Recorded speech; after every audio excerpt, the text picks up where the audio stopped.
Hello everyone, welcome back to my channel. আজ তৈরি করে দেখাবো পটেটো চিজ বল, যেটা খুব সহজেই তৈরি করে নেওয়া যায়।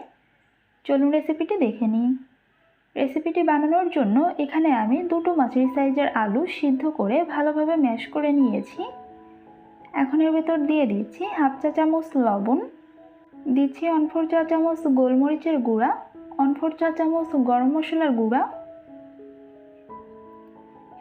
1 চা চামচ চিলি ফ্লেক্স, আর এখানে নিয়েছি 1/4 কাপ চালের গুঁড়া। চালের গুঁড়ার পরিবর্তে এখানে কর্নফ্লাওয়ারও ব্যবহার করতে পারেন। এটা প্রথমে অল্প করে দিয়ে দিচ্ছি। এখন এই সব কিছু একসাথে ভালোভাবে মিশিয়ে নিতে হবে। বাকি চালের গুঁড়াটুকু এখানে দিয়ে দিচ্ছি।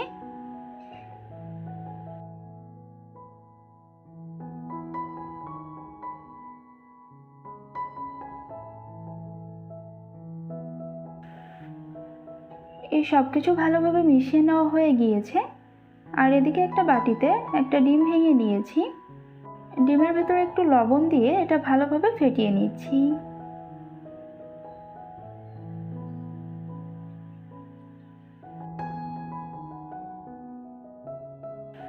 ডিমটা ভালোভাবে ফেটিয়ে নেওয়া হয়ে গিয়েছে।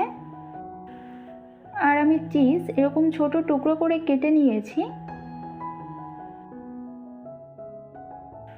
এখন আগে থেকে মেখে রাখা আলু অল্প করে নিয়ে এর মাঝ বরাবর একটু গর্ত করে এক টুকরো চিজ দিয়ে দিচ্ছি।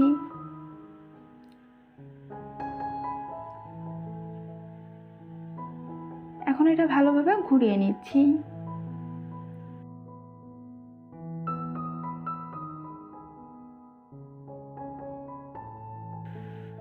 এই যে দেখতে পাচ্ছেন, এভাবে করে আমি সবগুলো বল তৈরি করে নিচ্ছি। এখন একটা করে বল ডিমের ভেতর ডুবিয়ে নিয়ে এটা ব্রেড ক্রাম্বের ভেতর ভালোভাবে গড়িয়ে নিতে হবে।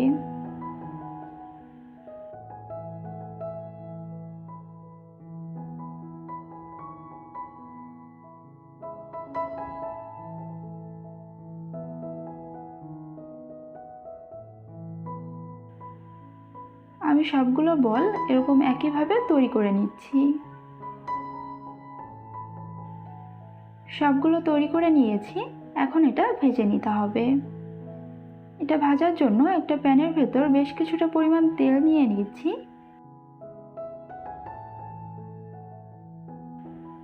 তেলটা ভালোভাবে গরম হয়ে গেলে এর ভেতর পটেটো বলগুলো দিয়ে দিচ্ছি।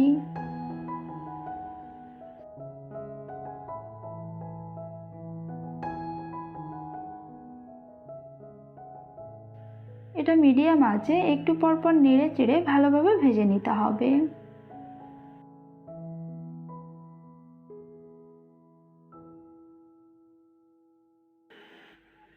কিছুক্ষণ ভেজে নেওয়ার পর এটা ভালোভাবে ভাজা হয়ে গিয়েছে আর খুব সুন্দর একটা কালার চলে এসেছে। এই পর্যায়ে এটা তেল ছড়িয়ে উঠিয়ে নিচ্ছি। এটা আমি আপনাদের একটু ভেঙে দেখিয়ে দিচ্ছি এর ভেতরটা কেমন হয়েছে।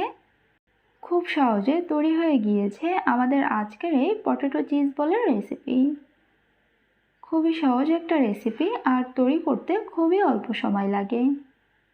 আশা করছি রেসিপিটি আপনাদের ভালো লেগেছে।